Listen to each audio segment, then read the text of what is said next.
les interesa este curso. Entonces, lo que voy a hacer ahora es presentarle un tema que lo van a ver frecuentemente. ¿Se ve la pantalla? ¿Ven? Hola, ¿se ve? Sí se ve, Doc. Sí, Ya, sí.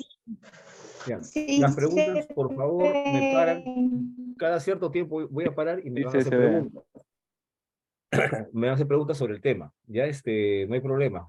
Me cortan un ratito y me hacen preguntas, ¿no? No hay ningún problema con eso. Enseñar todo esto no es difícil en la parte teórica, pero en la parte práctica todo se complica. Ustedes ya van a ver que esto es muy, muy complicado porque va a haber desorden, ansiedad, no saben cómo enfrentarse a un paciente que está con medio cuerpo destrozado o aplastado, que está muriendo delante de ustedes, entonces van a tomar medidas desesperadas. Muchas cosas que hacemos están protocolizadas en cursos que son ya reconocidos a nivel mundial, y esos cursos son de obligación en algunos partos para trabajar en emergencias, en ambulancias. Y no se toca mucho este tema porque porque es un manejo que se va a complicar a mediano y a largo tiempo. Me refiero, tiene que pasar un tiempo para que ocurra este problema que vamos a tocar hoy día, ¿no? Pero no es lo único que puede ocurrir en un desastre. Acá es un caso de un de una persona atrapada y que están sacándolo, ¿no? Están apuntalando, están con uniforme de rescate, están con guantes, están entrando y el paramédico, el médico entra para... ¿Se escucha, verdad? Sí, doctor. Entonces, el doctor. paramédico- Sí, doctor, claro, sí se escucha. perfecto. Entonces el paramédico entra escucha, junto sí. porque son eventos que van a demorar. Sacar una víctima puede demorar 1 hora, 2 horas, un día, sacar una víctima de un escombro. No es que le cayó una piedra y lo jalo como sea para poder salvar la vida, ¿no? Esos pacientes tienen alguna posibilidad de recuperación, pero a veces esto puede demorar en rescate. Pueden estar 12 horas, 24 horas, en un solo paciente rescatándolo. Mientras lo encuentran, lo ubican y lo pueden extricar, ¿no? Sacar del lugar. Entonces, ¿qué cosas vamos a tratar en este punto? ¿No? Vamos a tocar lo que es el primer respondedor. ¿Qué hacen ustedes? ¿Qué cosa es el primer respondedor? Ustedes pueden ser el primer respondedor. Una vez que tocamos el primer respondedor, vemos cómo se evalúa el paciente y qué hacemos con el paciente, ¿no? Y después recién hacemos una parte de atención de respuesta. Ustedes cuando hagan la práctica, la primera parte de la práctica que van a hacer es ponerse en el lugar del primer respondedor. La primera persona que llega al escenario y que tiene cierto conocimiento y que tome el mando en ese momento. Tome el mando y puede ser ustedes, ¿ah? Y ustedes llaman a los bomberos, o a la policía, o al grupo de rescate, pero hasta que llegue ese grupo de rescate, ustedes tienen que imponer las normas del manejo responsable y adecuado para este tema. Y este primer respondedor usualmente tiene que informar a los paramédicos por teléfono, informar a quién debe llegar para poder hacer un manejo adecuado. Por ejemplo, es diferente que tenga un paciente que se ha caído a un quinto piso o un sexto piso y está todavía respirando, a un paciente que está ahogándose o que está en electrocución, está electrocutado, ¿no? O que tengas una sola víctima, o que tengas 50 o 30 o 40 víctimas en un desbarranco de un ómnibus, por ejemplo, ¿no? El primer respondedor tiene que ser tan preciso porque la ayuda va a depender de qué cosa él diga, a quién llame y qué cosa diga. Y entonces, ¿qué cosa es el primer respondedor? Evalúa primero el escenario. Va a evaluar y va a ver los riesgos probables. Va a ver cuáles son los mecanismos, cómo se produjo la lesión. Porque un carro incendiado o un estallamiento de un balón de gas en un ambiente cerrado es diferente por ejemplo, una bomba que tiene varias fases de lesión, una bomba, ¿no? Es diferente ahorita hace dos 3 semanas, un mes, tuvimos dos personas que vinieron de Piura, que estalló un balón de gas y la mamá y el chico ya fallecieron. estuvieron con 90% y 60% maduras, que lo trajeron a Lima, pero era muy poco lo que se puede hacer con ellos.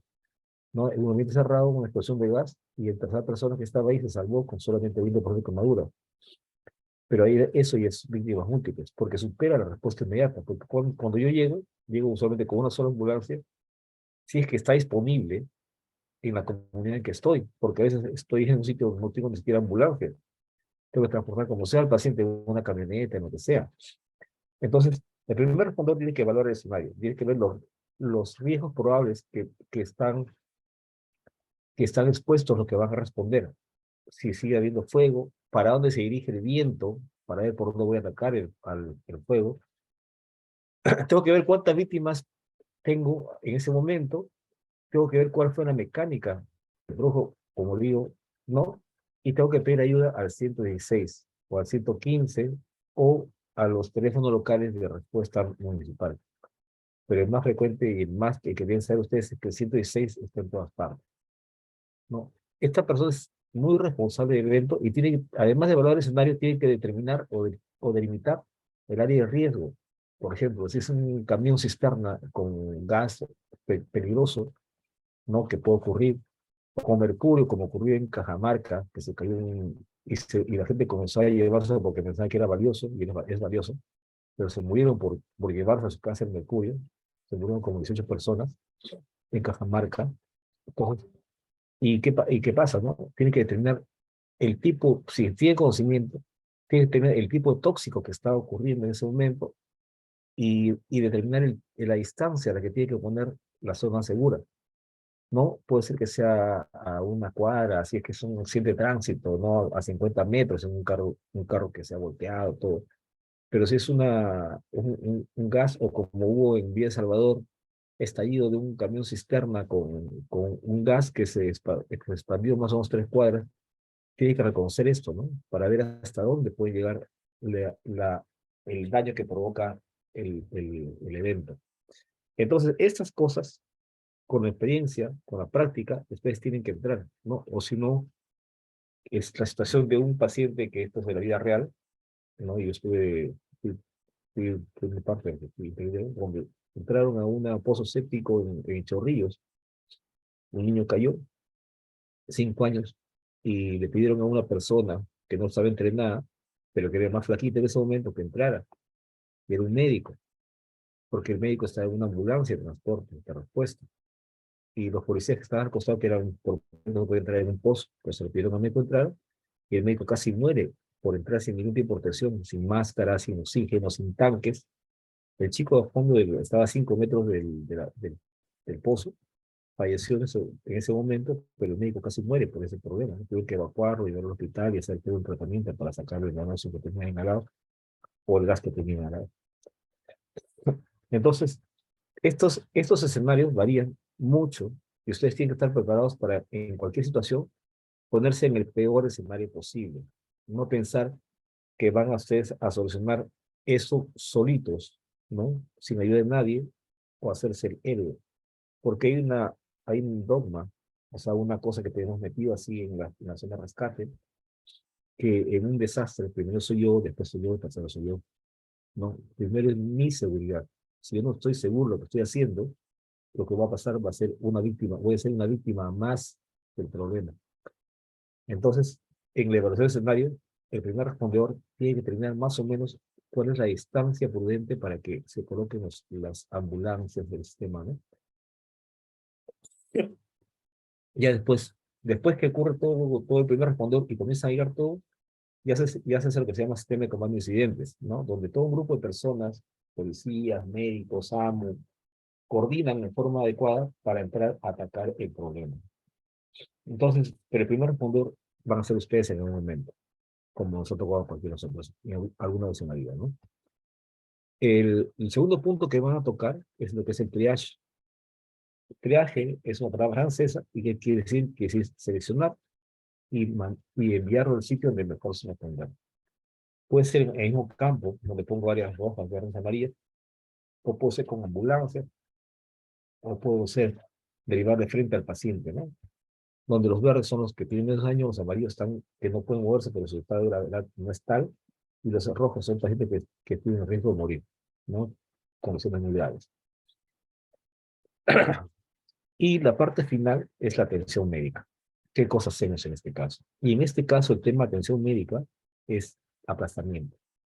Pero es un punto pequeñito dentro del mar de las cosas que pueden ocurrirle por ustedes. O sea, van a haber muchas cosas. En el trauma, en la hospitalaria, tenemos dos fases bien marcadas, la prehospitalaria y la hospitalaria. Esta es la prehospitalaria y esta es la hospitalaria, ¿no? Y la prehospitalaria termina cuando llega el paciente al hospital, ¿no? Donde está el triaje, primer respondedor, triaje, rescate, atención inicial y transporte, ¿no? Y acá tienen pasos, en cada uno tienen entrenamiento. Cada una de estas cosas es un día de clases, por si acaso. El transporte, la atención son 2, 3 días de clases para transporte. El rescate de víctimas es constante. Ustedes van a hacer un día, en la próxima semana van a hacer unas horas de rescate de víctimas. Pero rescate de víctimas en otras partes hay locales donde uno se pone a espacios confinados, en fuego. El entrenamiento en otras partes es el rescate en mar. Entonces, todas esas cosas se entrenan los hospitalarios. Ustedes probablemente van a tener todo esto, que hacerlo en la vida diaria, y tienen que aprender de la experiencia de los demás. Y el triaje también se hace en el hospital. El triaje es la clasificación y derivación del paciente, pero se hace al comienzo, se hace en el intermedio de transporte, porque ahí tengo que triar, porque el paciente que estaba rojo acá, llega muerto a la hora de transporte, que puede tomar 15, 20 minutos, y llegó muerto, ¿no? Entonces ya no sería transportable, ¿no? Se deja ahí y ya no se transporta el cadáver y se da prioridad a otros pacientes. Se hace el triaje también al llegar al hospital en emergencia. Ustedes van a ver que en todas partes van a encontrar una sala que se llama triaje. El triaje por sí es un término que implica el conocimiento de las funciones vitales. ¿Qué creen que se hace el triaje? ¿Qué se hace el triaje? A ver, un par de voluntarios. Am, bueno, en el triaje lo que se hace es seleccionar las víctimas según el código, ¿no? Código rojo, amarillo, verde, o también podría ser código negro, ¿no? Para priorizar la atención. ¿Y qué equipo llevas para eso? Perdón, no le comprendí. ¿Qué equipo, qué cosa llevas? ¿Qué instrumento usas en el triaje? Bueno, en lo que es la atención prehospitalario, normalmente se prioriza dando mediante una evaluación a las víctimas, ¿no? En este Ya, caso, hay que verificar los signos vitales y las condiciones en las cuales están las eso, víctimas para priorizar las atenciones. así es. Evaluamos signos vitales. Y para evaluar signos vitales nos valemos de herramientas. Y varía muy, muy grandemente si estamos en prehospitalario o estamos en hospitalario. En el prehospitalario no usamos nada. Vemos al paciente, vemos si está consciente, vemos si tiene pulso, vemos cómo está las pupilas, vemos si el paciente tiene presión arterial simplemente tocando el pulso periférico, vemos cómo está respirando, vemos, sentimos, escuchamos. No usamos estoscopio, saturador, tensiómetro, no usamos nada de eso. La atención prehospitalaria, el triaje es rápida y es determinante, porque eso te demora 15 segundos a 30 segundos por paciente para evaluar un estado de gravedad. No demoras más en una evaluación. O sea, ni siquiera el tiempo que tomas para tomar la presión arterial, ¿no? En cambio, en el hospital, el triaje se hace con equipos, el monitor, saturador, camografía, presión arterial, todo lo hacemos ahí, ¿no? Es diferente. Y el camino de este paciente, una vez que entra al hospital, puede ser que pase trauma shock, pasar operaciones o de frente a cuidados intensivos. El tiempo es oro, ¿no? Entonces también tenemos otro dogma, otras cosas que están así grabadas, ¿no? Ocurren 3 momentos de la muerte. La muerte que ocurre en el momento cero, el paciente está en una bomba y le destroza todo el cuerpo, un balazo en la cabeza, un paciente que se ha ahogado en ese momento, o sea, lesiones que generalmente son irreversibles, generalmente, especialmente las traumáticas graves, ¿no? O sea, si yo me meto un tubo atravesando el tórax, me destroza el corazón, mi pulmón, y ahí no tengo nada que hacer, pues, ¿no? O me golpeo y te medio cerebro afuera de la cabeza, toda la cabeza destrozada, una mazamorra, ahí ni siquiera se me va a ocurrir hacer nada. Esos pacientes que se mueren son más o menos, es un pequeño porcentaje, no mueren todos, no mueren el 20-30% ahí. El resto de pacientes tienen un chance de una hora para llegar y para ser sometidos al manejo inicial. Y en esa hora tenemos que hacer atención. Lo que son primeros respondedores tienen que ayudar al rescate de víctimas cuando llegue el grupo de rescate. Ellos, el primer respondedor usualmente no rescata, a menos que sean categoría verde o prioridad mínima. Ellos los pueden dar, pero solamente no entran a rescatar. Recién cuando llega la ayuda experta, triage determina quiénes son los que van a ser rescatados y cómo lo van a rescatar. Por ejemplo, tengo un paciente tengo en un accidente de tránsito, tengo 20 víctimas y tengo pacientes que están quejándose, doloridas, que están queriendo pararse, ¿no? Despiertos. Tengo otros pacientes que tienen fracturas evidentes, o tienen pequeñas heridas en la cabeza que están sangrando, pero están despiertos. Y tengo un paciente que está en coma, que está traumatizado, que ve sangre por todo alrededor y le toca sin pulso y todavía respira. ¿A quién ustedes rescatarían primero? Pregunta básica. ¿A quién rescatarían? Al que está politraumatizado, el que su vida corre peligro. Otra opinión. ¿Están todos de acuerdo en eso? Al que tiene más opciones de vivir. Primero se rescata a los que pueden caminar solos, a los verdes. Después se ayuda a los amarillos. Los que van a ser rescatados, que están en un muy mal estado, van a demorar en rescatarlos y poner el consejo adecuado, llevar una camilla, inmovilizadores, todo para poder sacarlos de forma adecuada, unos 15, 20 minutos. Y estos otros pacientes pudieron ser salvados en ese tiempo. Yo siempre rescato a los amarillos, después a primeros verdes, después a los amarillos y al final después a los rojos. No me demoro mucho, no lo voy a dejar acá una hora, ¿no? Me demoro 15 minutos a rescatarlos, 15, 20 minutos a rescatarlos, ¿ya? Pero dentro de esta primera hora, todos ellos ya deben haber recibido los primeros auxilios, dentro de la primera hora. Pero como digo, si estoy en una situación de víctimas en masa, rescato siempre a los que están más sanos.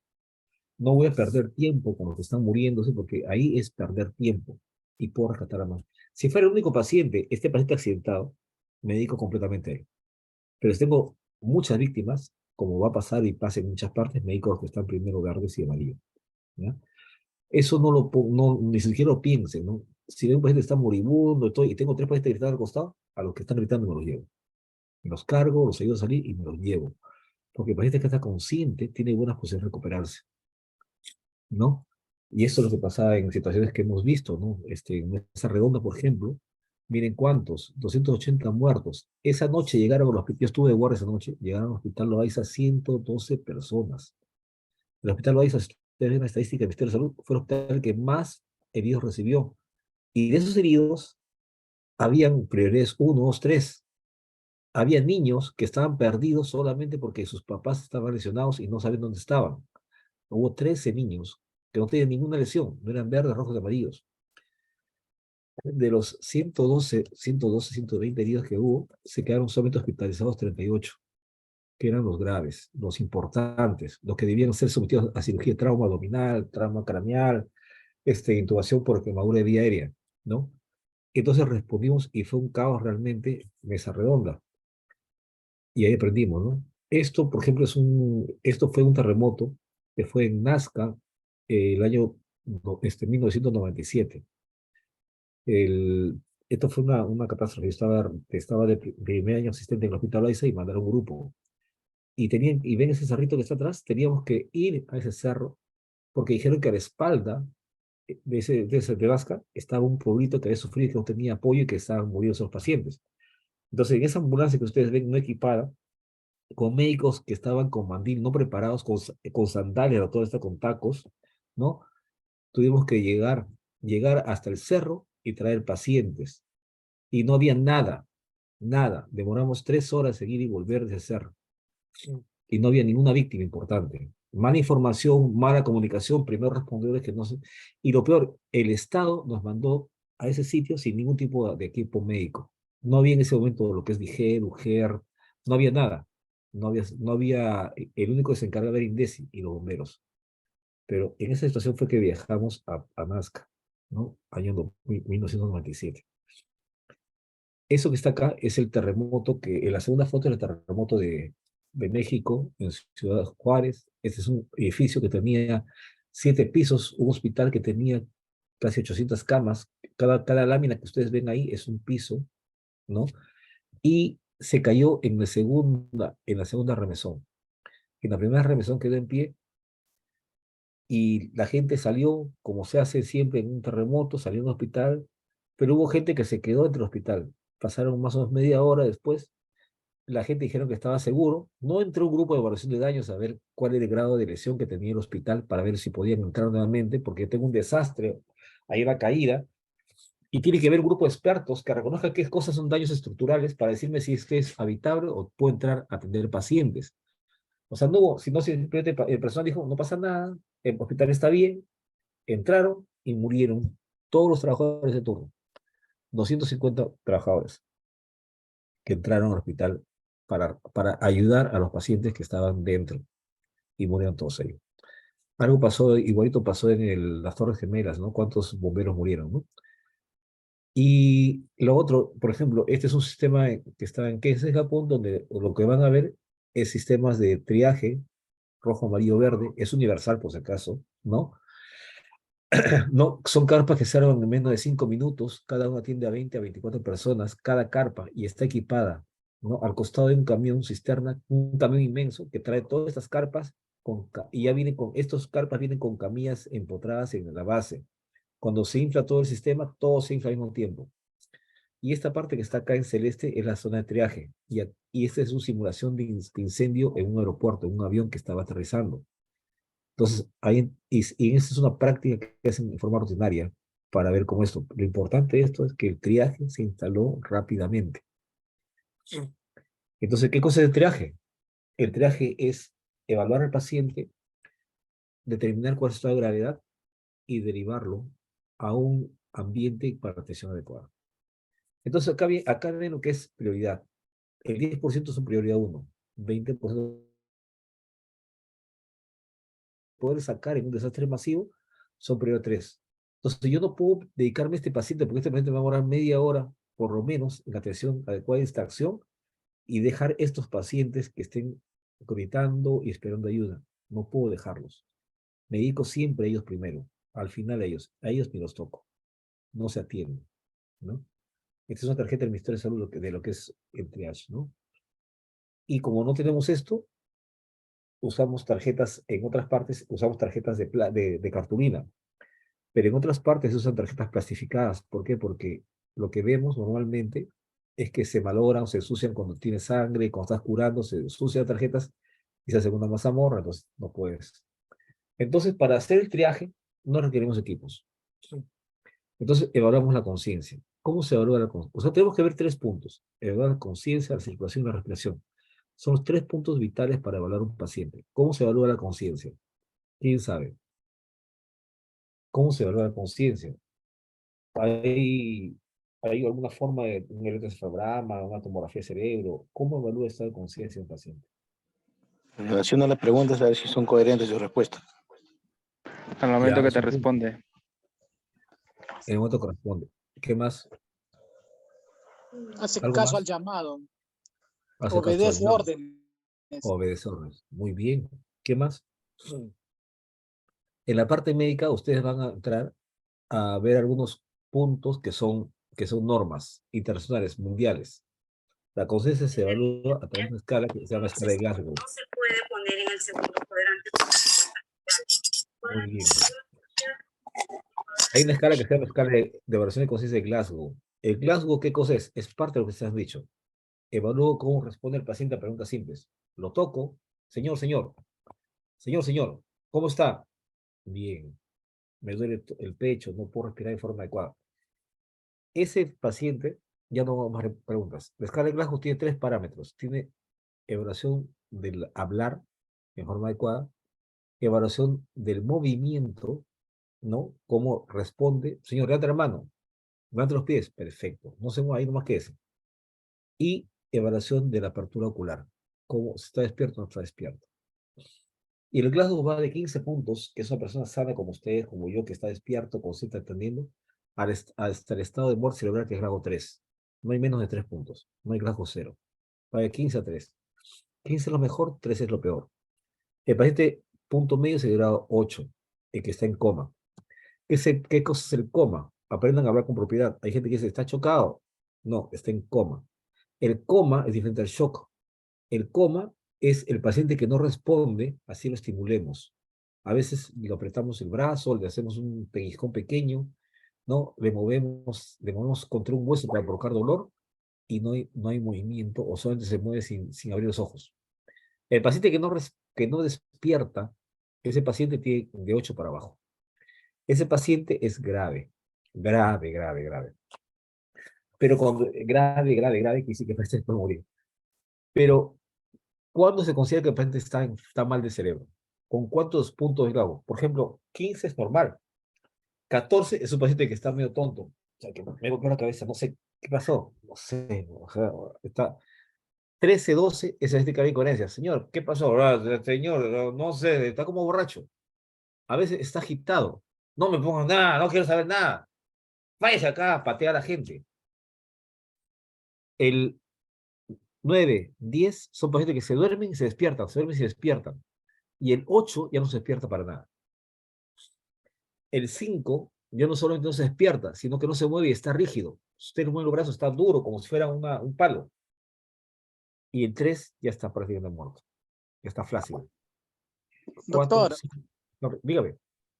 ¿el 8 sea considerado paciente coma?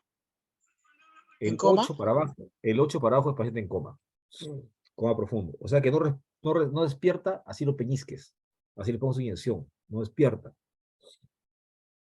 Entonces, ¿cuándo consideramos que el paciente está mal de la conciencia?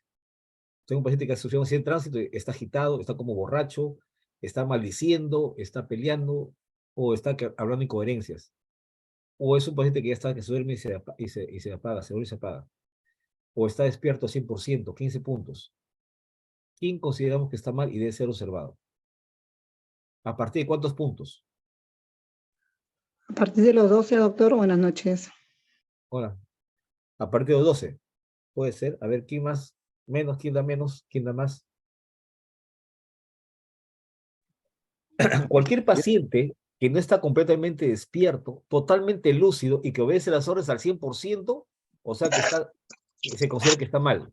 Ese paciente que está como borrachito ya tiene una lesión en el cerebro. El que está peleando ya tiene una lesión cerebral. Que de acá a media hora va a entrar en coma es otra cosa. Pero pero en ese momento de la evaluación inicial, si el paciente no está totalmente consciente 100%, no responde quién es, ni su edad, ni cómo, qué pasó, nada, o habla incoherentes, ese paciente ya está mal.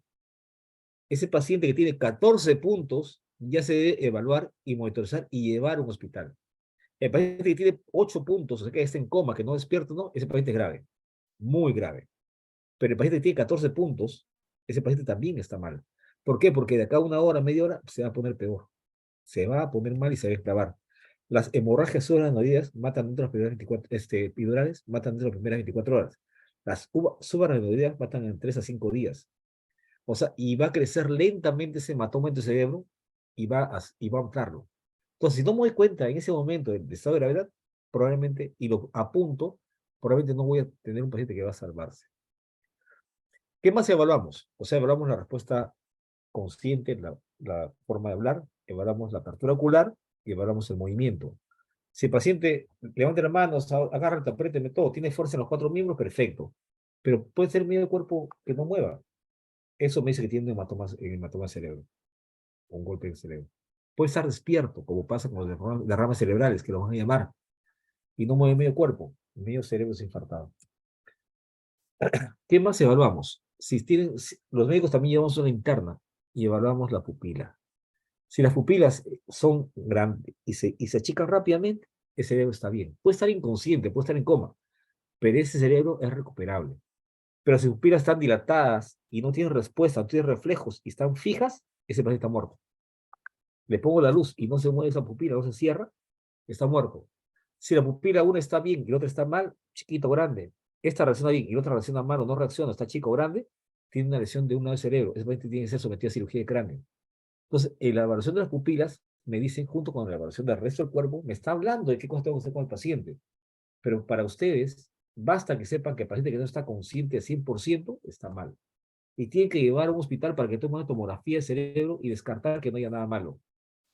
Porque a veces puede ser una contusión nada más, o un golpe, ¿no? Una contusión es, que es como que es temporal. Y eso también puede pasar, es un movimiento brusco del cráneo y que se recupera paulatinamente, pero puede ser que esté haciendo un hematoma intracerebral. Segundo punto, ¿cómo evaluamos la circulación?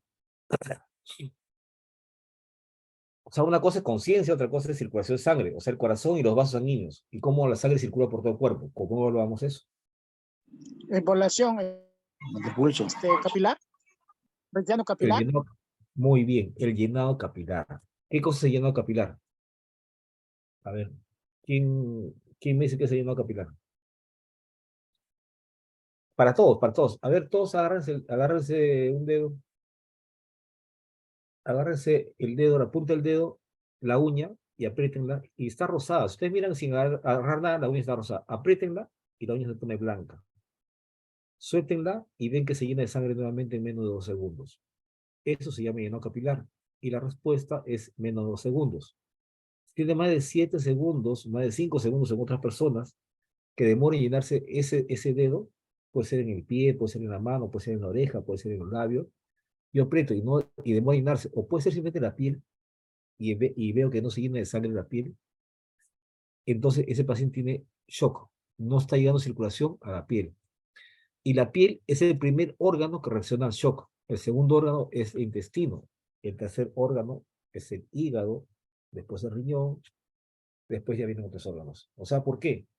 Porque el cuerpo es tan inteligente que a través de distintos mecanismos hormonales va a hacer que la sangre mantenga vivo al paciente. No le interesa el intestino, no le interesa cómo se llama la piel, le interesa que el corazón, el cerebro y el riñón reciban sangre. Y el pulmón reciban sangre. Son los 4 órganos principales, a expensas de que los demás órganos no lleven. El cuerpo solito se autorregula. Entonces, ¿qué van a sentir? La piel fría, una sudoración fría, van a sentir que el llenado capilar no existe, o está muy lento, o la piel se pone marmórea, o sea, se pone, no es rosada, sino es media azulina, ¿no? Entonces, ahí ustedes ya están viendo un paciente que tiene shock. ¿Qué más toco? Toco pulsos. Toco el pulso distal a nivel radial. ¿Me ven ustedes? ¿Ustedes me ven? ¿Me están viendo ustedes? Sí, doctor, sí, doctor. Sí, Ya, doctor, entonces le Sí, veo. toco el doctor. pulso radial. El pulso radial se toca acá.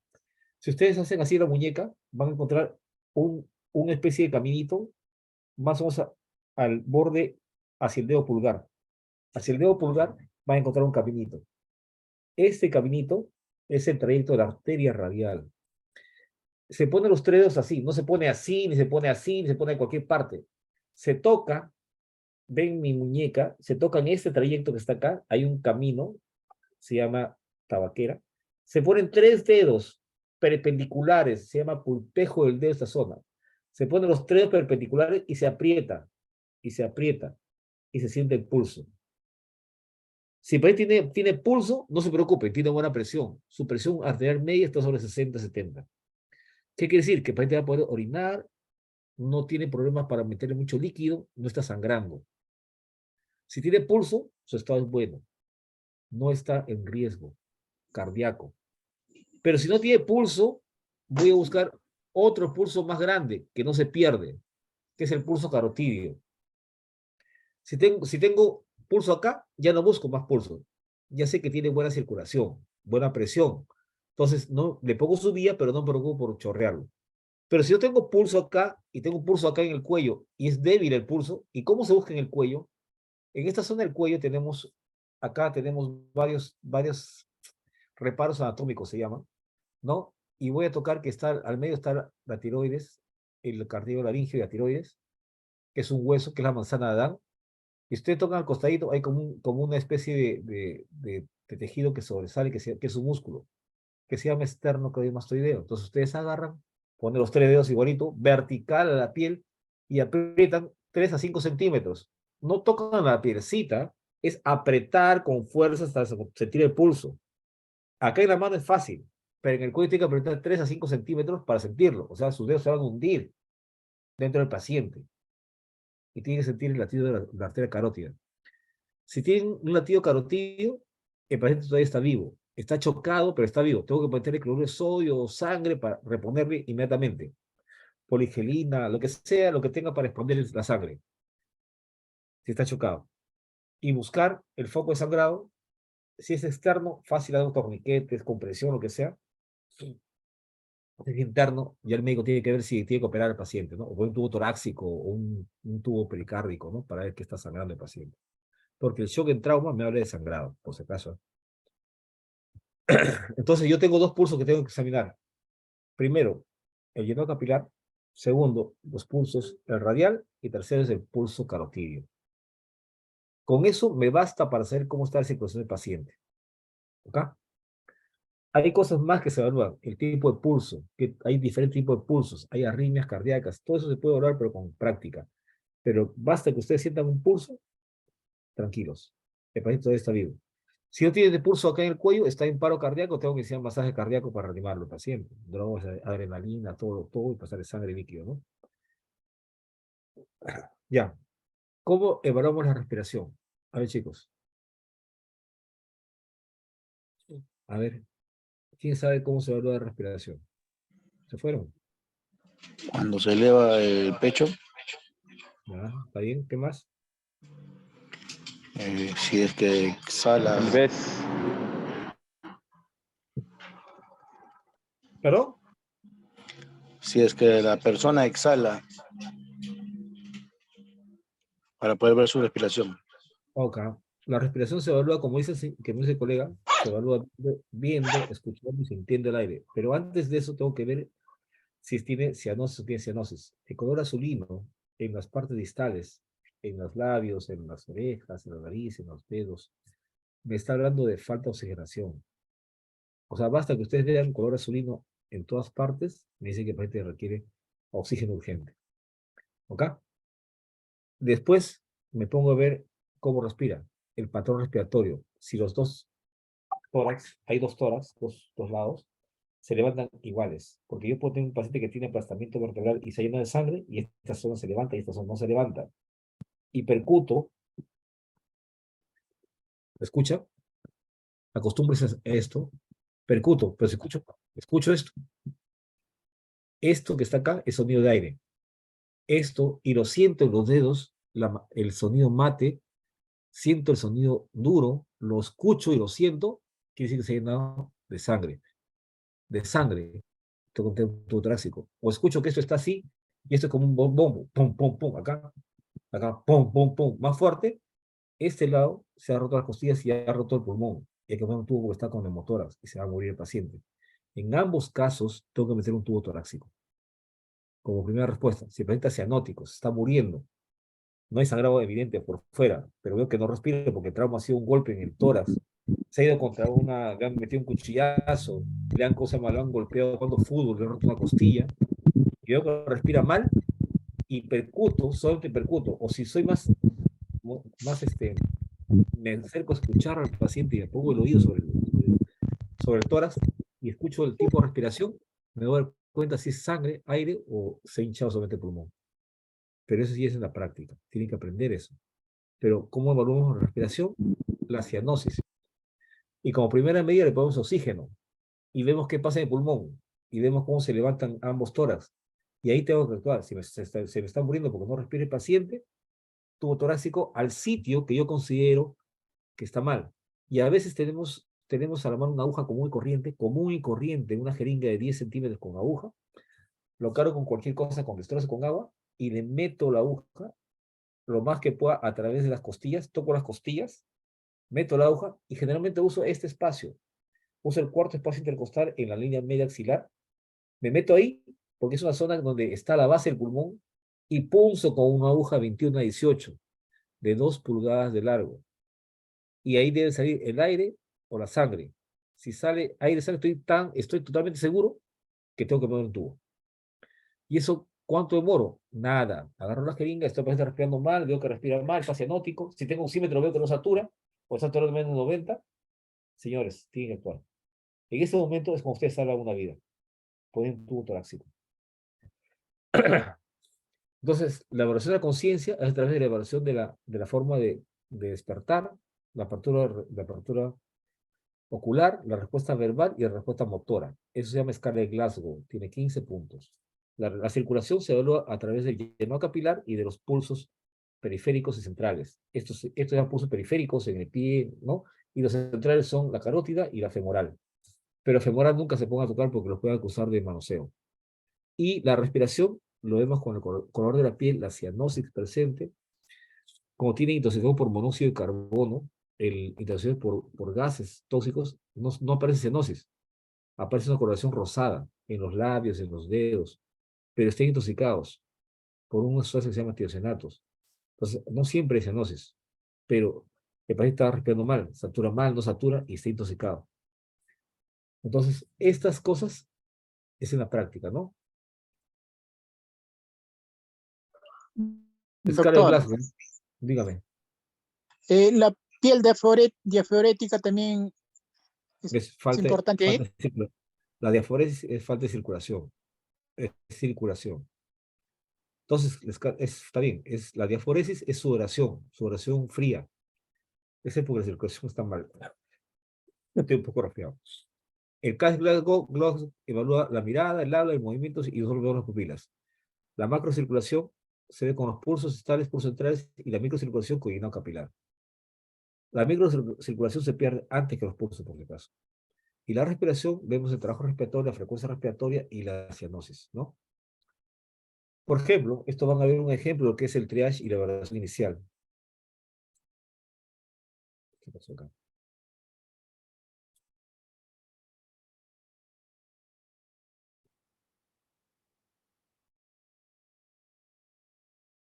Ahora volveremos al autobús accidentado y explicaremos cómo usar las técnicas de triaje STAR.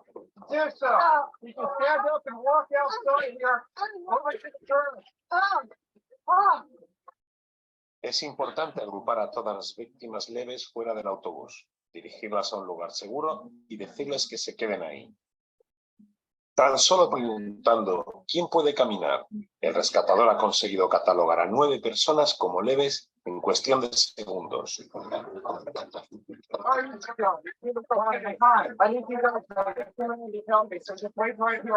Las personas sin heridas pueden ayudarnos a realizar los primeros auxilios que van a precisar los heridos.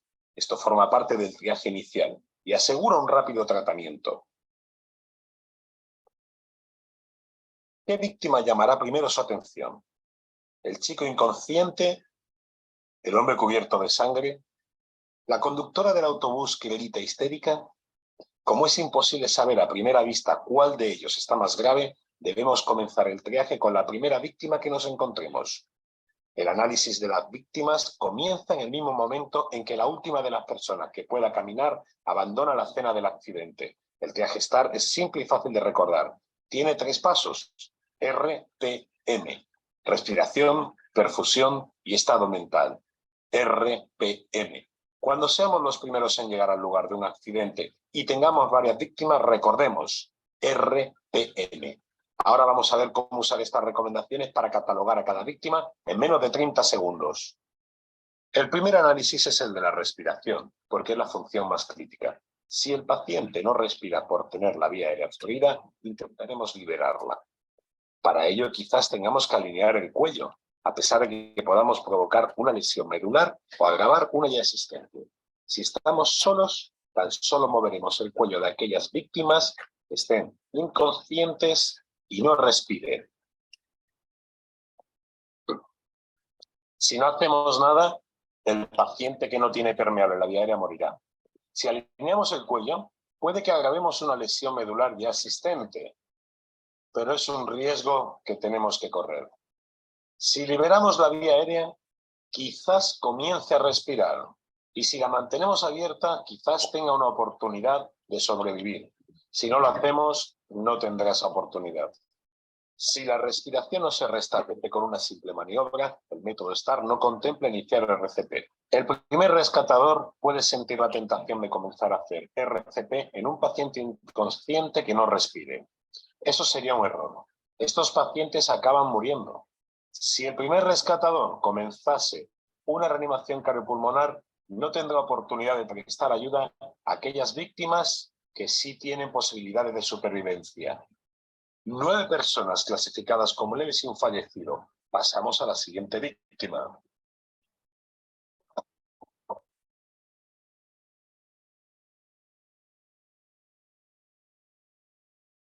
Okay, need help over here.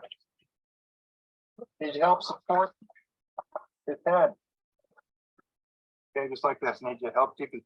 ¿Qué les parece? ¿Ese paciente qué color es? ¿Amarillo, rojo, verde? Hola, ¿está todavía ahí? Bueno, amigos, No se le aprecia bien, doctor.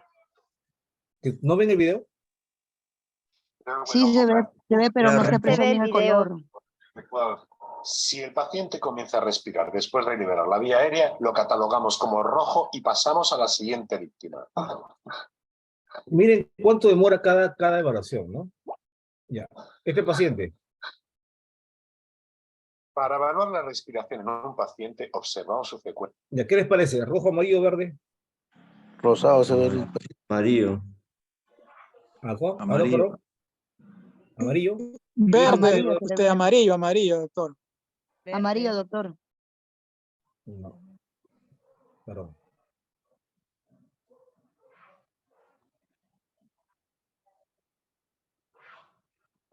Para evaluar la respiración en un paciente, observamos su frecuencia respiratoria. Miren cómo está medio Pacientes dormida. con más de 30 Está medio, respiraciones respira por minuto rápido. serán clasificados como rojos. Cada movimiento de la según el cabeza, método STAR. eso se llama museo. Pasamos a la Es siguiente decir, que si víctima. respira rápida, mueve todo el cuerpo, No el cuello, necesitamos todo. contar las respiraciones durante un minuto para saber si un paciente está hiperventilando o tiene una ventilación normal. Con la práctica lo sabremos a primera vista. Es respiración superficial, rápida y no está totalmente lúcida. Miren, está toda agachada, toda apocada, ¿no? No está lúcida. Esta paciente tiene 14 puntos de gasgo. Si el paciente está respirando a menos de 30 respiraciones por minuto, pasaremos a evaluar el tercer y último paso, la perfusión. Vamos a hacer un resumen sobre la evaluación de la respiración según el método STAR. Si el paciente no respira, alineamos y liberamos la vía aérea. Si sigue sin respirar, es catalogado como fallecido. Si comienza a respirar, es catalogado como rojo. Pacientes que sí respiran, pero con una frecuencia superior a 30, son catalogados como rojos. Si la frecuencia respiratoria del paciente es menor de 30, pasaremos al siguiente paso, la perfusión. En una situación complicada, la prueba más eficaz para comprobar la perfusión de un paciente es el relleno capilar. Para ello, presionamos sobre una uña del paciente, liberándola inmediatamente. Si la piel bajo la uña vuelve a recuperar su color rosado en menos de 2 segundos, la circulación es correcta. Si necesita más de 2 segundos, este paciente será catalogado como rojo y pasaremos a la siguiente víctima. El pulso radial también nos indica una volemia correcta. Si no encontramos pulso radial, probablemente la presión sistólica haya bajado de 80. Tenemos que elevar la pierna del paciente para garantizar el riego al cerebro, corazón y pulmones, y el paciente es catalogado como rojo. En los casos en que haya un sangrado externo abundante, dé instrucciones a la víctima o a algún ayudante para que comprima fuertemente sobre la herida. Si el paciente tiene una perfusión adecuada, procedemos a su evaluación neurológica. Resumiendo sobre la perfusión. Comprobamos el relleno capilar presionando sobre una uña. Si el color no ha vuelto en 2 segundos, sospechamos la existencia de hemorragia y el paciente es catalogado como rojo. Elevamos el miembro y, si es necesario, controlamos la hemorragia. Si el paciente tiene una perfusión adecuada, el relleno capilar será menor de 2 segundos. Pasamos al tercer y último paso, la evaluación neurológica. En el contexto de una catástrofe, un paciente con déficit neurológico es catalogado como rojo. Se debe comenzar a evaluar el estado neurológico del paciente desde el primer momento. No está consciente, Si está tiene despierto, pero no dificultad está para totalmente responder a lúcido. preguntas o comentarios sencillos, será catalogado como rojo. Relax, okay. You're breathing fine. ¿Ella qué cosa es? ¿Qué cosa es? A ver, Amarillo. ¿qué creen que es? ¿Amarillo, rojo, verde? Verde. No, rojo. no se puede mover por su propia cuenta, pero está despierta, está despierta, pide ayuda, es una paciente amarilla. ¿Qué cosa me dice que es amarilla? Que esté lúcida. Si ustedes ven, su estado neurológico es bueno, pero tiene probablemente una fractura, una succión, se ha atravesado un clavo, o un sangrado que es pequeño, realmente es amarillo.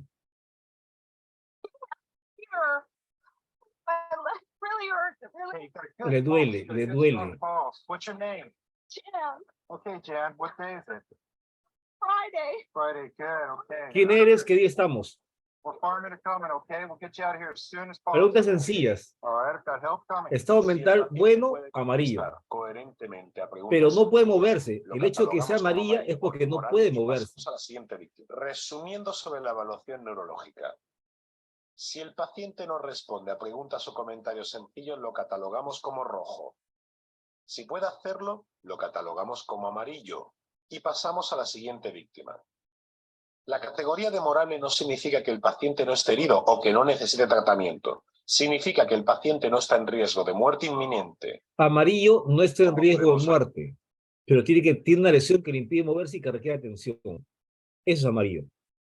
El verde no tiene lesiones importantes. Con una corrección simple, un lavado simple, pasó. El verde se desplaza, se comunica en forma normal y no se queja mucho. Y lo que tiene es ganas de ayudar o de escapar.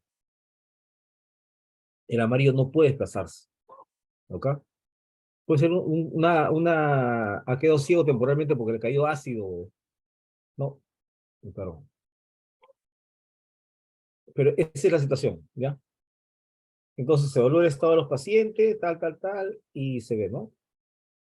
¿Cuánto demora cada evaluación? Si ustedes ven, ha demorado más o menos 30 segundos, 45 segundos máximo. Eso es lo que se hace normalmente el que va a hacer el triaje. El triaje que lo hace en campo. Si ustedes ven, no tiene ningún equipo para ver al paciente, no lleva nada. Hay varias técnicas de triaje. Esta es una que se llama STAR, que es la más usada. Pero hay otras muchas más técnicas de triaje. Y también se entrena. Y una vez que llega el equipo de atención, los equipos de respuesta no vienen solos. Hay equipos de respuesta de 3, 4, 5 personas. El equipo mínimo de respuesta a un trauma son 3 personas, ¿no? Y pidiendo apoyo a gente externa, ¿no? A un policía, un bombero, un paramédico. Pero como ustedes van a trabajar en ambulancias, en rescate, deben saber que si hay gente que tiene entrenamiento en medicina, dejen la parte, una vez que sacan al paciente, dejen al paciente. Esa es la pelea eterna con los bomberos, con mucha gente, ¿no? Con el SAMU, porque antes había muchos conflictos, o con la policía, ¿no? Que querían atender al paciente en el campo.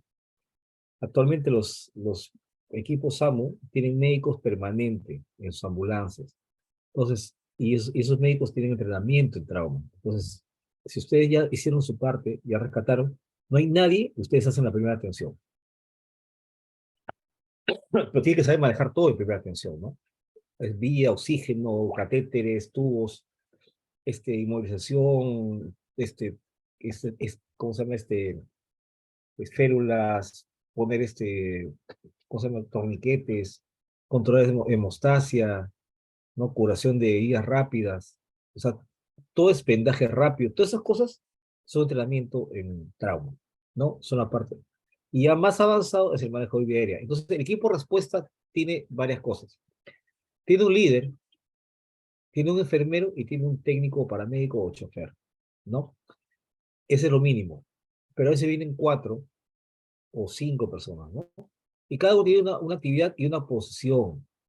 El líder siempre se pone a la cabeza de la víctima y lo que hace es evaluar al paciente y manejar la vía aérea.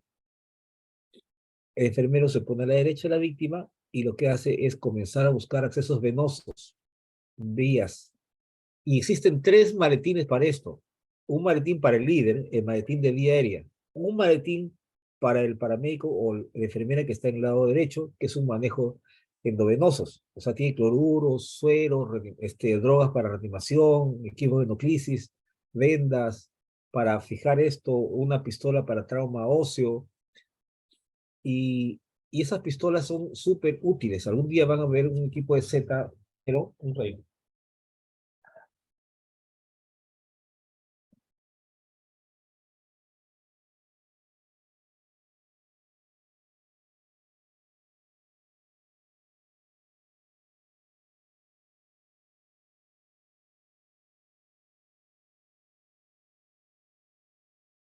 Una pistola intraósea, ¿no?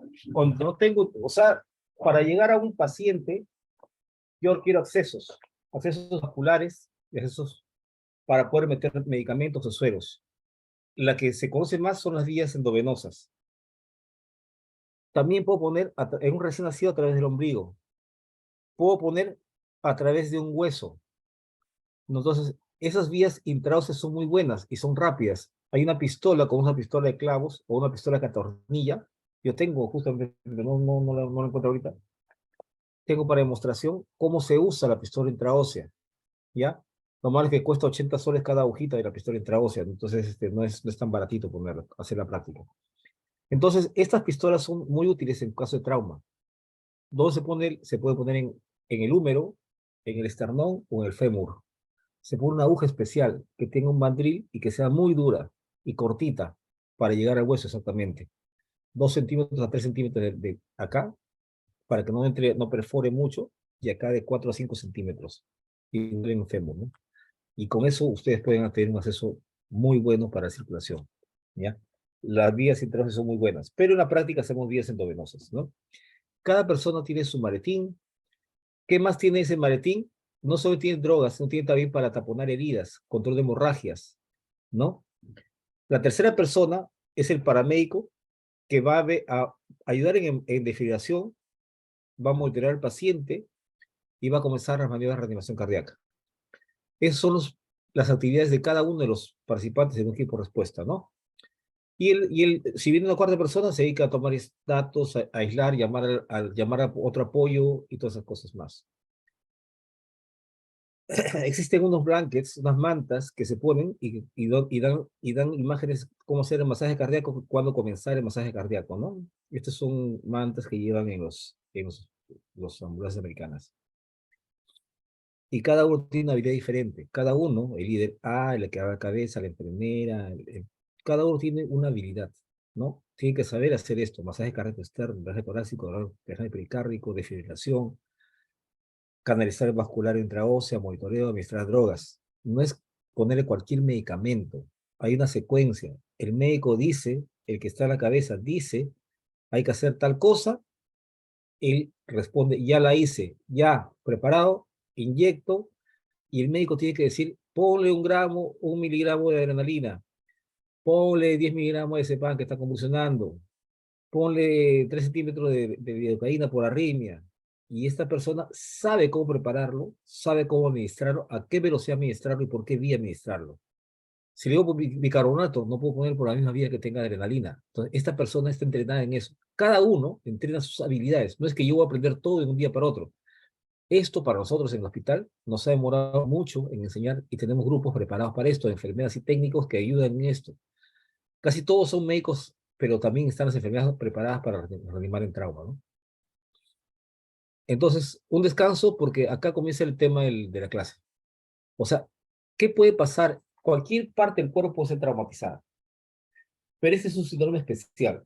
No lo vemos frecuentemente, no es lo más frecuente que vemos en trauma. En trauma usualmente lo que vemos son traumatismos craneales, traumatismos abdominales cerrados, traumatismos torácicos, ¿no? Pero dentro de estos problemas que existen, también está el síndrome de aplastamiento, ¿no? ¿Qué cosa es esto? Es una lesión que se provoca porque los miembros han sido apretados o atrapados por escombros, ¿no? ¿Cómo se llama? Por caídas, por todo esto, ¿no? Miren, es una lesión de reproducción que aparece después de 4 a 6 horas de que donde el paciente estaba atrapado. Si lo saco en 1 o 2 horas no pasa nada, no va a ocurrir. Pero si demoro mucho, sí va a tener un problema de aplastamiento. ¿Y por qué es importante el aplastamiento? Porque va a liberar sustancias, potasio, calcio, a circulación, y al momento de la liberación al paciente le va a provocar la muerte. Quédense con ese concepto. El paciente está con la pierna atrapada, está muerta la pierna, ¿no? No hay circulación. En el momento que libero la presión, ocurre la circulación y todos los detritos de todo ese músculo que está muerto, todo ese tejido muerto, van a ser liberados bruscamente a la sangre. Y ahí comienzan los problemas, ¿no? ¿Y en dónde estamos? Usualmente son zonas donde están agrestes, donde no podemos entrar, donde la atención es muy difícil para el médico, ¿no? Y usualmente viene con daños asociados. Entonces, ¿qué cosa ocurre? Ocurre un síndrome compartamental. ¿Qué es el síndrome compartamental? El músculo, el tejido, todo lo que tiene es un miembro, tiene muchos tejidos. Se dice que si tiene más de 1 hora de lesión aplastada, el nervio, puede estar el miembro estar bien, se ve bonito, se ve tranquilo, se ve, ¿no? Pero el nervio se murió. La presión ya lesionó el nervio. Más de 1 hora, ustedes van a ver, el paciente ya no puede mover para nunca más la mano. 4 o 6 horas, el paciente no va a poder ni mover las piernas ni los brazos, porque los nervios se comenzaron a aplastar. El nervio cuando se aplasta ya no tiene recuperación. Como la polio, como Guillain-Barré, el paciente queda paralizado. Entonces, una primera lesión es eso. La siguiente lesión que ocurre también dentro de la primera hora es que se va a edematizar todo se va a hinchar, todo. Entonces también la circulación se va a alterar.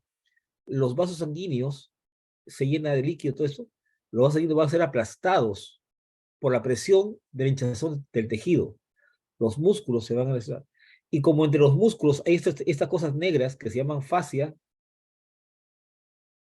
entre los músculos hay una cosa negra que se llama fascia, estas fascias son rígidas. El músculo no puede extenderse mucho, no puede hincharse, porque la fascia le impide hincharse, porque es dura. Al dilatarse el músculo y tener presión sobre la fascia, se va a morir. Eso se llama fascitis, se llama eso. Es una lesión y provoca el daño comportamental, como digo. Se llaman compartimentos, se llaman esto. Esta es una zona de la pierna, acá está la tibia de peroné, acá están los vasos sanguíneos importantes. Entonces, cuando tengo ese hinchazón, las fascias impiden que crezca más el músculo, no puede expandirse, entonces se muere. Pasó 4 o 6 horas, el músculo se murió y comenzó a liberar toxinas feas que hacen daño a todo el resto del cuerpo. ¿Cuál es el manejo? Liberar la presión, hacer un corte hasta llegar al músculo, hasta llegar a la fascia y liberar la presión, para que esas toxinas no se liberen. Hay sangrados, hematomas, síndrome compartamental, todas esas cosas van a encontrar, ¿no? ¿Cuáles van a ser las consecuencias? ¿Aló? Hola, está ahí el Darth Vader hablando. Muy bien. Va a producir alteración de potasio. El potasio bruscamente se va a liberar del músculo. Y el potasio es una sustancia, ustedes han escuchado la muerte que no deja secuelas, le meten potasio con insulina a una persona y lo matan inmediatamente. Y no se puede encontrar en ninguna parte que este tipo de evidencia. El potasio es una sustancia que tenemos normalmente en el cuerpo.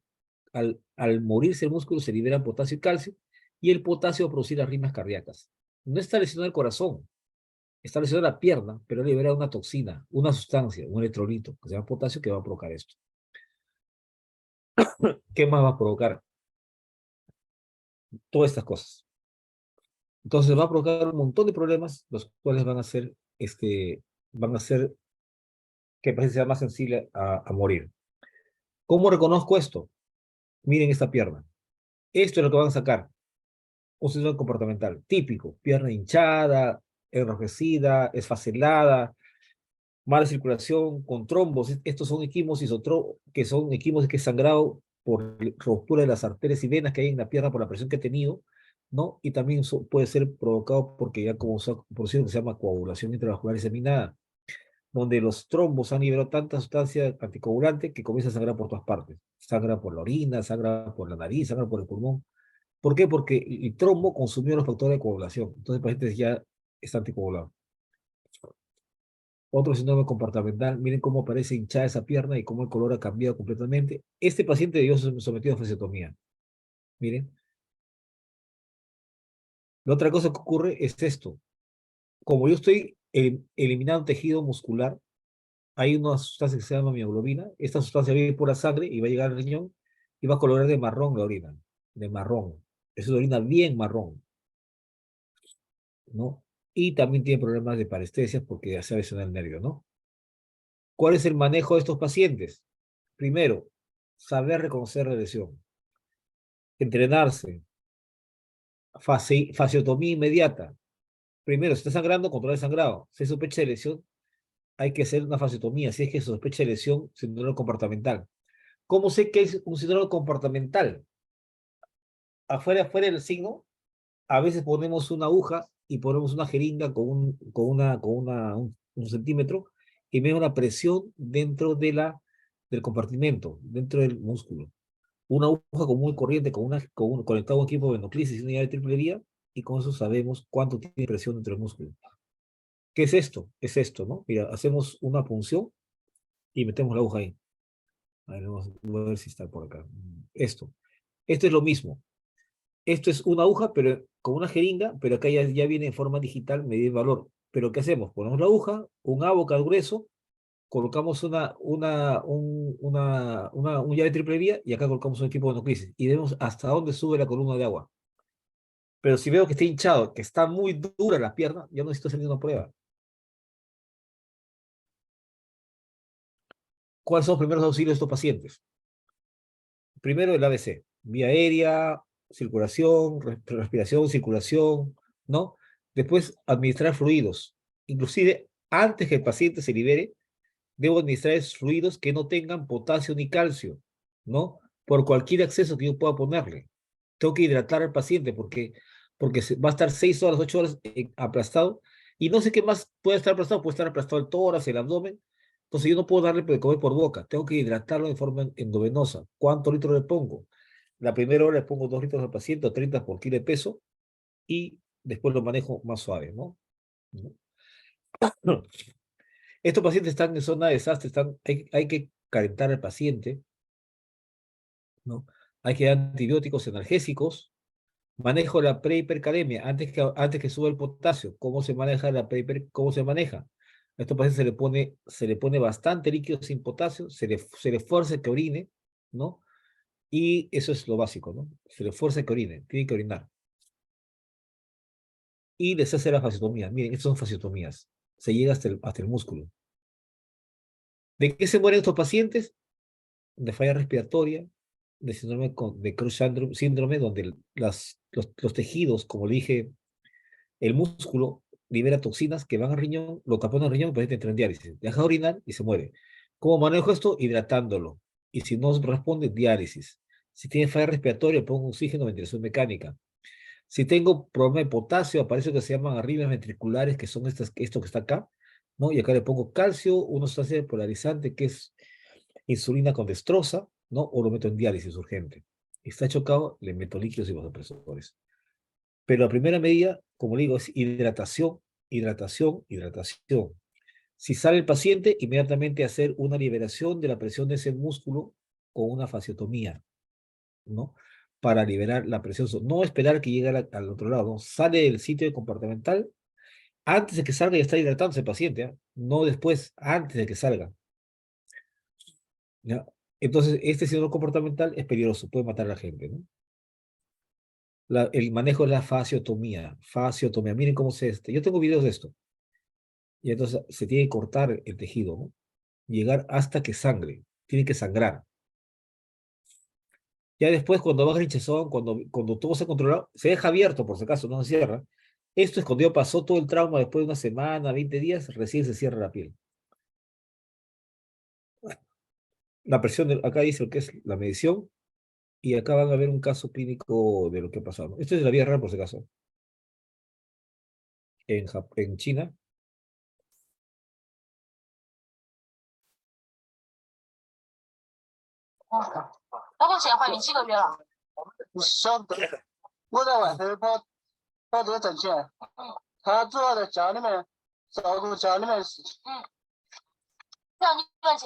Miren, esto es de la vida real, no es una simulación. Bueno,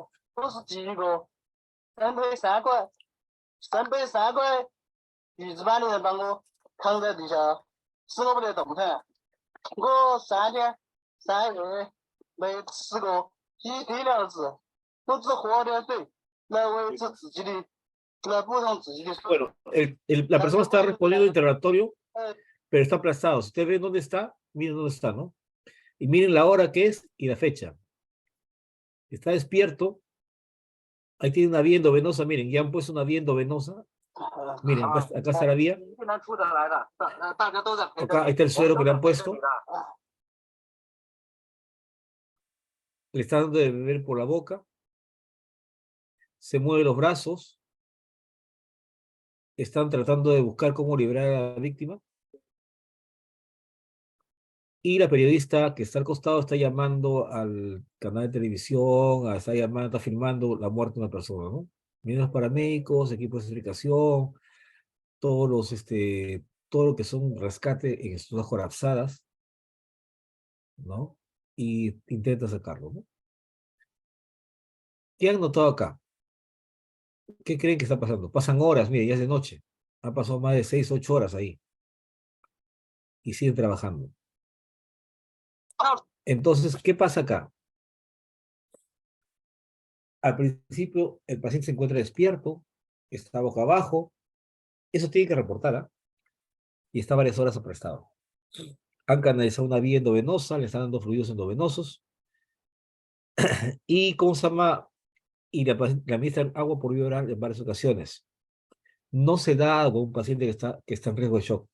Siempre tiene presión baja, eso que denle agua para que respire, esa es la mentira más grande que va a encontrar. No se le da agua en ningún momento a un paciente que está grave, ni cuando está respirando mal, ni cuando está chocado, ni cuando está con trauma, ni cuando se ha caído, ni cuando ha convulsionado. Nunca se da agua por vía oral a ningún paciente que está grave, por ningún motivo.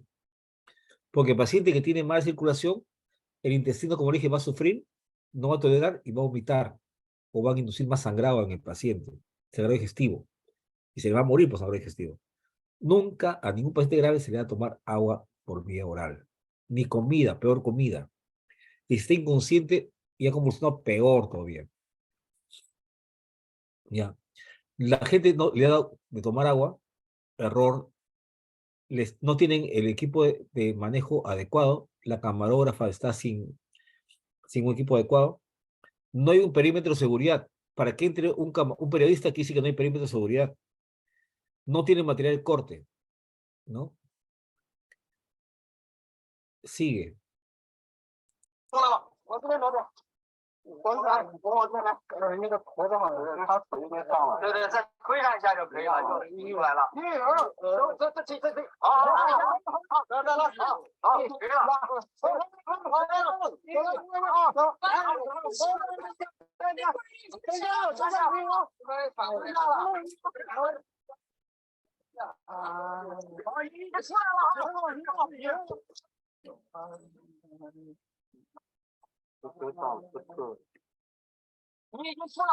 Se está quejando, se escucha que está, ya no está consciente, que está quejumbroso.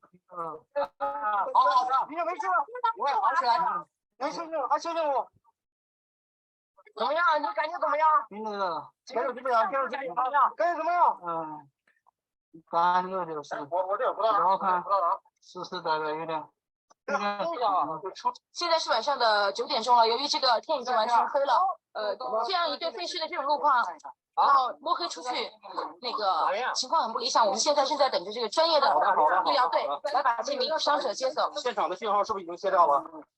你叫什么名字？你叫什么名字？我刚听大家一直在叫你欧阳，叫什么欧阳是吧？我叫欧阳红。欧阳红红，您跟大家说一句话。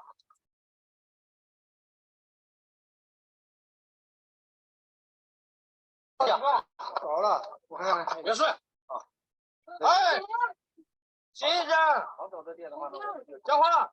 两句话。陈杰，不要睡觉。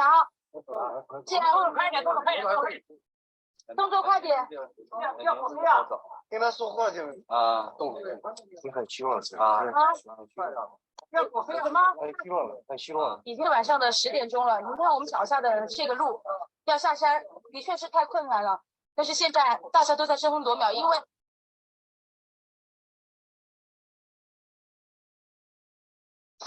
哎，你来看一下这个。陈杰，他这来等会反应了吗？哎，陈杰，啊，你看这个了。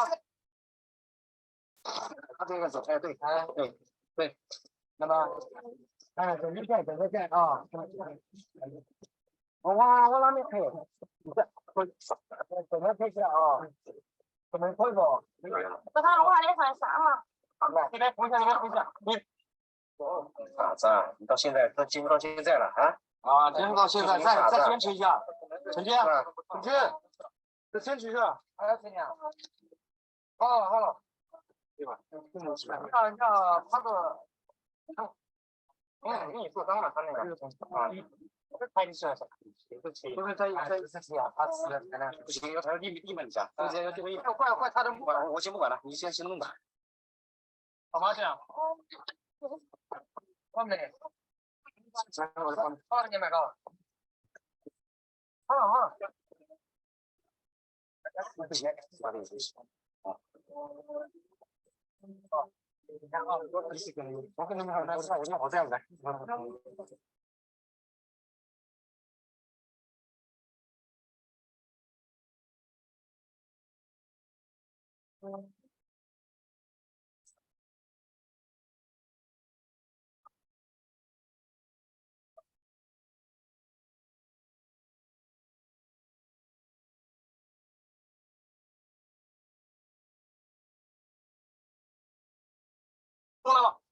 ¿Qué opinan? A ver, opiniones. A ver, muchachos. Ese es el tema, por si acaso, ese es el tema, si no lo comportamental. ¿Qué pasa en un proceso comportamental? A ver, hola. Hola. Doctor, buenas noches, una consulta. ¿Por qué no administrar potasio?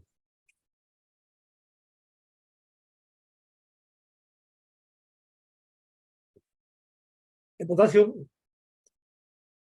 es una sustancia que interviene en la contracción del músculo. Es una sustancia que tiene efecto a nivel de terminales nerviosas que hacen que todo el cuerpo, todas las células del cuerpo trabajen. Pero a nivel del corazón tiene una actividad que es mantener la fuerza de contracción. Cuando yo doy a un paciente, tengo un nivel de entre 3.5 y 5 de potasio, normalmente. Cuando tiene menos de 2, es grave. Le falta potasio, arritmias. Cuando tiene más de 7, hace arritmias y paro cardíaco. El potasio es una sustancia muy peligrosa. Tiene un rango terapéutico, un rango de manejo. ¿Qué va a pasar? Va a producir una contracción severa del corazón. El corazón se va a parar, le pongo potasio, pum, hace una contracción y ahí se queda. Ya no late. En estos casos, en síndrome comportamental no se da potasio. Porque la causa justamente de potasio que liberó, y vamos a tener potasio en todos los músculos, en todo el cuerpo. Y el potasio que se libera de las piernas, bruscamente al descomprimir las piernas, es liberado. Es como si lo metiera 4 o 5 ampollas seguidas. Con 2 ampollas mata a una persona. Entonces, esa es la causa por la que se muere un paciente por arritmia cardíaca y una contracción permanente del músculo cardíaco. Por eso no se usa potasio. Tengo niveles. Y si hubiera monitorizado al paciente, ¿pero qué más ven? Ya, ese es un problema. Doctor, una No consulta. tenemos potasio. Dígame. ¿En esos casos es bueno hacer torniquete o no? No, no, No. no, no es, por adentro está yendo otras cosas, ¿no? No tiene nada que ver con Entonces, torniquete. No es ahí el solamente torniquete, dice, el torniquete tiene indicación precisa. Es amputación con sangrado incontrolable de un miembro. Esa es la indicación de torniquete. O una lesión traumática de toda la pierna que está casi amputada, donde yo tengo que controlar el sangrado por todas partes y no puedo controlar el sangrado. Y no es superficial, es un sangrado profundo. Son arterias profundas. El torniquete tiene indicación precisa, ¿no? Acá no. Acá empeora inclusive el caso. ok. Ahí solamente es el corte para que se libere la presión. Para que se le dé presión, que no siga muriendo. Si es que es temprano, si es que el paciente lo saca en 1 o 2 horas y está recién hinchándose el músculo, entonces veo que es busca usar hinchado para que no se siga muriendo el músculo y no libere potasio, le tengo que hacer el corte. Pero si ya pasaron más de 4 o 6 horas y ya está formado, está muerto el músculo, ya no tengo que hacer, ya, pero va a ocurrir la liberación de potasio. En ese momento tengo que trabajar. El conocimiento acá es que el síndrome comportamental es un problema en un paciente que está aplastado a largo tiempo y que puede matarlo. Fácilmente lo mata. O sea, ¿Acá? ni bien sale, doctor, hay que aplicarlo. Ni bien sale, antes de que salga, yo estoy manejando, porque yo sé que el paciente se le va a dar potasio. Antes que salga, yo estoy hidratando al paciente con sustancias que se llaman despolarizantes, insulina con destroza, para que el potasio no haga daño al corazón cuando se libere bruscamente. A eso se refiere el manejo prepotasio, ¿no? ¿Ya? Y el calcio también se administra porque el calcio bloquea el potasio. Tiene un mecanismo diferente, pero bloquea el efecto del potasio. ¿Qué más se hace en estos pacientes? ¿Qué más vieron? O sea, acá En este ustedes... caso, conciso se ve que no ha habido, ¿cómo se llama? Lo que se hace normalmente en el manejo de control de una emergencia, ¿no? Que es lo Sí, primero, ¿cómo se llama? Aislar, ¿cómo se llama? La zona. Aislar la perfecto. zona, ¿no? Al comienzo, no se aisló. ¿Qué más? Pero ya en el segundo video, ¿qué vieron? Varias cosas muy importantes, muchachos. Primero, ese paciente lo sacan y todos se ponen a celebrar. Pasan 3 minutos, yo he contado, en el video que se ponen a conversar entre ellos, nadie se preocupa del paciente. Lo sacaron, estuvieron boca abajo. Y el paciente ya estaba poniéndose inconsciente, ya estaba quejumbroso, ya estaba quejándose. Dolor intenso, infección que va a comenzar y liberación de sustancias tóxicas. ¿Qué más? Lo transportan boca abajo. Está con la misma ropa, no hay una evaluación completa. El paciente puede tener traumatismo de pelvis, traumatismo abdominal, puede estar perforado el abdomen, puede estar con un traumatismo de columna vertebral severo, que le baja la presión, puede ser que tenga un traumatismo torácico, hay que meter un tubo torácico. No hacen una evaluación del caso y lo transportan boca abajo, no se dan cuenta. ¿Se puede mover el paciente? Sí, lo puede mover con un collarín, lo hubiera movido. Ni siquiera le ponen collarín. ¿Qué más? Perdón, ¿qué más? Las maniobras de reanimación mal hechas. Eso no es reanimación en una parte del mundo. Le limpian la boca, limpian los ojitos con gasa, ¿no? Demoran y el masaje es mal hecho. Si yo comienzo reanimación, Si sé que el paciente está muriendo por exceso de potasio, le meto en la vía una insulina con destroza inmediatamente, le meto calcio así a morir, 3, 4, 5 ampollas así, sin pensar. Sin pensar. Porque sé que está pasando en el cuerpo. Yo sé que está pasando. ¿Qué más? ¿Qué más han visto? La boca a boca mal hecha. Han levantado el cuello para boca a boca, cuando lo que tiene que hacer es hiperextender el cuello. O sea, le ponen la mano acá y le levantan el cuello. Ahí no va a pasar el aire. ¿Qué más han visto? Que no sigan la secuencia de 32 en ningún momento. Y como digo, si yo comienzo reanimación... Y el masaje tampoco era efectivo, era muy superficial. Primero, el paro lo hicieron antes de que se dieran cuenta. Ustedes vieron, hay una primera parada y después siguen transportándolo en paro. Una vez que yo termino paro, me pongo a hacer masaje en ese momento. Pasan 5 minutos para recién comenzar, o sea, hace el paro saliendo a los 3 minutos. De ahí lo vuelven a transportar y demoran 5 minutos en hacer reanimación. Y mal hecha reanimación. Y no le ponen adrenalina, no le ponen nada. O sea, realmente, y esto fue el comentario de este video. El equipo de rescate libera la carga que comprime las piedras sin iniciar tratamiento médico adecuado. Ya. Doctor, ¿la destroza es al 33% o...? Destroza al 50% con 50 gramos de insulina. Insulina rápida, insulina R, insulina amarilla. Pero eso no lo traen los equipos de reanimación. Pero si yo sé que tengo un paciente que está 6 horas en un escombro, el médico que va ya viene con esos equipos preparados. Yo tengo 6 horas para traer del hospital. No lo traigo en mi coche de paro normalmente, pero sé qué va a pasar. Entonces voy preparado para eso. O sea, error, ¿no? O sea, yo estoy, ha sido pasado por televisión, se están felicitando, todos son héroes, pero muerto. La extracción se realiza en posición prono, boca abajo. No sabemos si no se valora al paciente. No se inmoviliza el paciente para extraerlo. No hay una camilla especial para este paciente.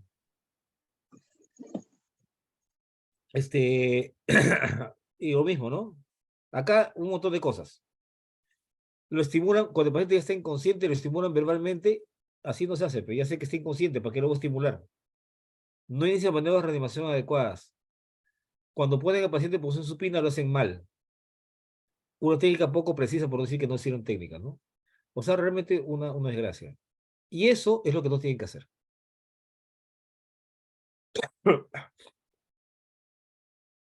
¿Qué cosa tenemos que hacer? Valorar salud, comunicamos, establecer cómo se va a extraer al paciente, iniciar el tratamiento adecuado, y sabiendo que va a pasar, sabiendo que pueden venir problemas, monitoreando continuamente al paciente. Debieron poner un monitoreo simple con EKG, presión, todas esas cosas.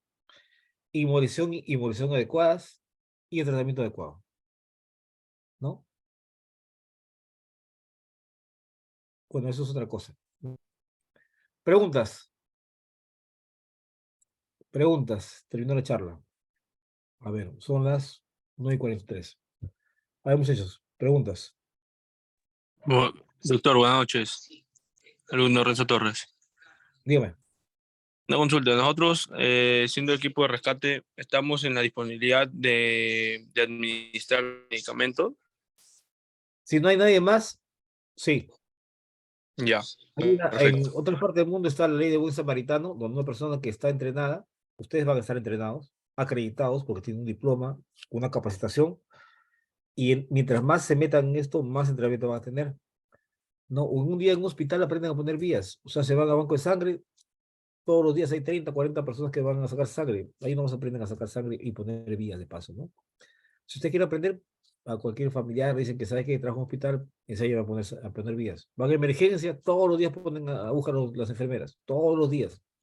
En una guardia aprenden a poner suelos, a regular el suelo, cómo controlarlo, lo aprenden en un día.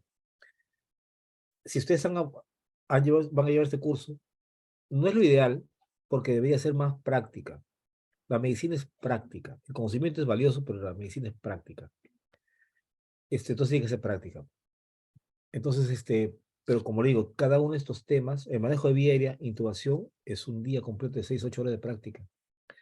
El manejo de la circulación, drogas, todo eso también son 2, 3 o 4 horas por lo menos de teoría, y de ahí viene con la práctica de vía aérea. Y intraóseos son unos 2, 3, 4 intraóseos que tienen que poner. Es fácil, pero tienen que hacerlo.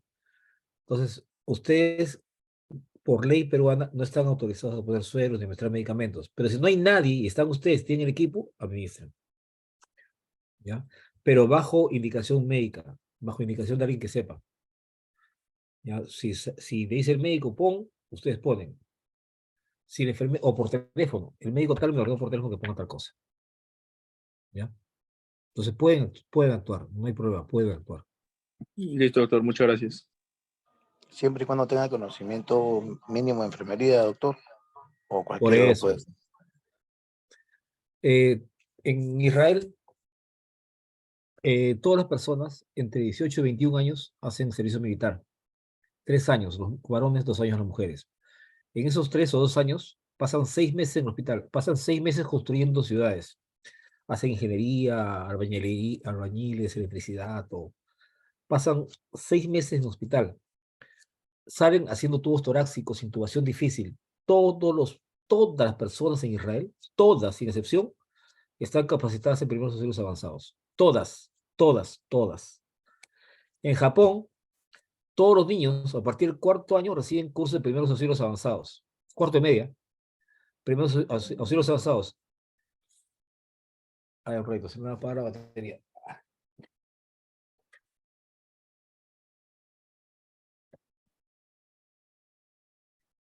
¿Me escuchan?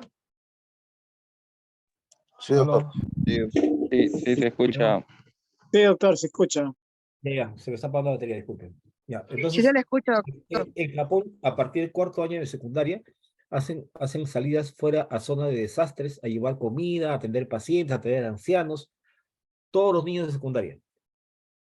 Si hay friaje, que también tiene zona de friaje, van a apoyar a las poblaciones que son vulnerables. Entonces, están preparados todos los niños, no uno o dos, todos los niños. Y después de eso, los que quieren ser médicos o enfermeros, hacen cursos para eso a partir de que terminen el colegio, ¿no? Y las carreras son por la capacitación que tienen y por la acreditación que han tenido en todas esas cosas, ¿no? Mientras más puntaje tengan, más facilidades te dan para entrar a la universidad. Entonces, ellos se ofrecen voluntarios después que termina el colegio. 16 años, 15 años, ¿no? Entonces, ese es el nivel de enseñanza de primeros auxilios en otra parte del mundo. No en todas partes, he estado en otros países y no he visto este tipo de preparación. El país que mejor preparado está en desastres es Israel, para mí de lejos. Ya, he estado en Canadá, en Estados Unidos haciendo cursos antes y no tienen esa preparación. Entonces hay que ver esas cosas, ¿no? O sea, nosotros acá entra un médico a la carrera y termina la carrera y no sabe poner inyectable. No sabe hacer reanimación. Entran a la residencia, ninguno sabe hacer un suero, ningún médico, porque nuestra enseñanza es pura teoría. El último año de medicina son otras cosas que aprendemos. ¿Hay voluntad para aprender por tu cuenta? Sí, hay voluntad. No, los intensivistas que entran a la residencia, yo soy intensivista, no saben poner un tubo, colocar un suelo, nada. No saben poner vías periféricas. Aprenden el primer año, la primera semana de arranque, les mandamos a que enfermería les enseñe cosas básicas. A todos los residentes de UCI. Muchos se molestan, pero tienen que aprender cosas básicas, ¿no? ¿Ya? Doctor, una consulta. Algo que no entendí, a todo paciente que esté en el caso de que tenga herida interna, no externa, ¿también se le tiene que trasladar boca abajo? No, no se trabaja boca abajo nunca. O sea, hay las posiciones que se llaman, ya en la práctica lo van a ver, se llaman posiciones de rescate. La posición de rescate es o es lateral o es boca arriba. Por eso les decía, está mal lo que han hecho ahí. O sea, está mal, eso está mal. No han hecho operación, no lo han puesto en posición adecuada, no lo han hecho, no lo han transportado bien al paciente. O sea, lo que han visto está mal, por si acaso. ¿Ya? Claro, porque un paciente que tú sabes que tiene una herida pues, interna, porque no se ve de qué magnitud tiene la herida, ¿no? O sea, en este caso las fracturas, ¿no? Y solamente se ven los moretones externos, pero esa es la pregunta, ¿no? ¿Cómo se tenía que adecuar para poderlo trasladar? En ese paciente, inmovilizarlo, poner un collarín, hacer las maniobras de transporte adecuados, colocar hacia arriba, sacar la ropa en ese momento, colocarle mantas limpias, calentadores, porque hay equipo de transporte que usan calentadores corporales, porque el paciente está expuesto a intemperie durante varias horas, ¿no? Está infectado toda esa zona, ponerle mantas limpias, antes de poner las mantas, quitar toda la ropa y hacer una evaluación completa del paciente. La evaluación primaria se llama eso, de pies a cabeza, rápida. Entonces, esa evaluación primaria me dice cuál es la hora del paciente y que tengo que tomar los pulsos, porque las arritmias cardíacas se sienten en este paciente. Yo siento en el pulso la arritmia que produce la hipercalemia. Entonces, esas arritmias también tengo que manejarlas. Yo siento esa arritmia, inmediatamente comienzo a meterle calcio y insulina para corregir ese problema, ¿no? Tengo que hidratarlo bien, hidratando bien al paciente. O sea, ese manejo ha sido pésimo, ¿no? Entonces, pero... Y no había nada de eso. Dígame. En ese caso no había nada de todo lo que usted ha mencionado. Nada. Han hecho todo lo contrario. Y no crean que pasa ahí nomás, acá también pasa. Ahí el otro día pasaron un video de un paciente que que ha pasado algo parecido. Pero eso ya queda para nosotros. Como anécdota, este video es excelente para enseñarles qué cosa no se debe hacer. ¿Ya? Muy bien. ¿Preguntas? Siendo casi las 10 de la noche, descansen, por favor. Ya mañana van a tener más entrenamiento. Hermes. Doctor, una pregunta. Sí, doctor. Felipe. Doctor, doctor, buenas noches. ¿Es posible que el equipo médico, doctor, realice la amputación en el mismo escenario donde está el paciente aplastado? ¿O necesariamente hay que rescatarlo para llevarlo al centro médico? No. La amputación no se hace en el campo. A menos que esté atrapado y ya sepa que tiene 6 horas atrapado y que tu pierna no te deje salir, ahí le podrías poner así un torniquete y lo amputas inmediatamente y lo sacas, ¿no? Entonces, un torniquete alto. ¿Por qué? Por torniquete, para que no sangre cuando le sacas la pierna. Si está apretado y sabes que la pierna está destrozada por una roca que le cae encima, ¿no? Podría ser, pero las amputaciones no se hacen en el campo, porque se contaminan más. Hay que ver el nivel de amputación. O sea, no se amputa por amputar. Cuando tú tienes un paciente, tienes que ver pulsos, ver la zona de necrosis y ver la zona de infección para ver a qué nivel vas a amputar un paciente. A veces el piecito nomás que está lesionado, terminan amputándolo hasta arriba, porque comienzan a amputar este piecito, pero más arriba ya estaba mala situación. Entonces, no es que lo que yo veo es 100% el nivel de amputación. Me puedo equivocar. ¿No? Pero no se debe hacer en el campo. Hay que hablar eso. Tendría que ser una zona de emergencia o en guerra para poder hacer esa amputación inmediata. En guerra se puede hacer. Podría ser en guerra. Yo creo que sí, Claro. en guerra sí que se puede. No hay otra solución. Sí, en guerra se puede hacer. En un caso extremo, ¿no? Que está desangrando, tengo que amputarlo. Ya nunca vas a llegar al hospital, doctor. Ya. Muy bien. Hermes. Muchas gracias, doctor. Bueno, chicos, nuevamente nos hemos pasado de la hora. Estaba interesante la exposición del doctor. Y bueno, doctor, como siempre, muchas gracias.